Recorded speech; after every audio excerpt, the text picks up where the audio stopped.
let's get ready to make something special for Cinco de Mayo. I would like you to have a piece of paper turned sideways and a pencil. I'm going to draw in Sharpie so you can see. Here we go.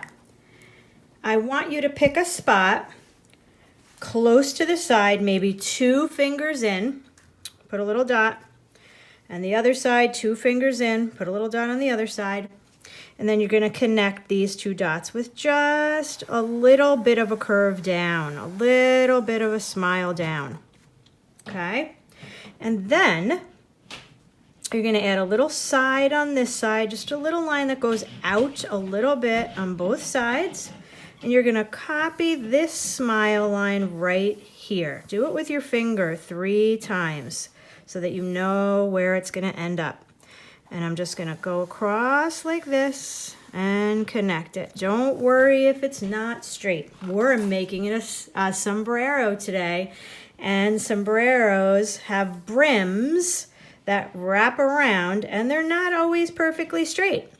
In the middle is the tall part of the sombrero. So we're gonna do kind of a mountain right here. Make sure you go in a bit from the sides.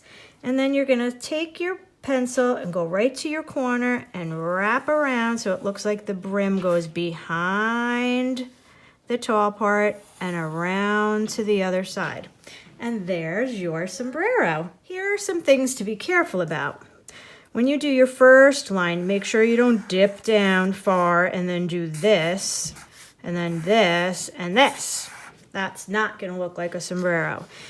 Make sure when you do that first dip down line, it's nice and wide, and these aren't too small. That's really a small brim, so you don't want that, and you don't want your sombrero way out there like that. That's a different kind of hat. So again, that line needs to be long, and when you do the sides, make sure these are kind of high. 2 of my fingers work.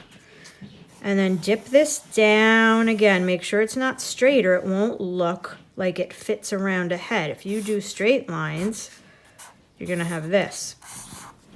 And it looks flat, like someone smushed it. When you curve your line, things look round.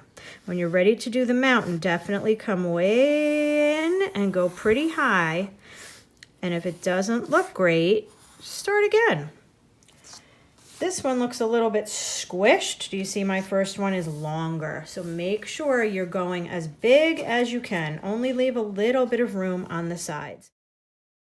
After you do all your pencil lines, go over them in Sharpie and get ready to make some designs. You can use any colors you like. Traditional Mexican colors are green, white, and red, but sombreros come in all kinds of bright colors. Lots of times, sombreros have pom-poms hanging on the brims. Make those nice and round and colorful too. Don't forget to do the inside back part of the brim as well. Remember, if you're going across, you want to make your lines curve a little bit. Don't do them straight or it will be flat like someone smushed it.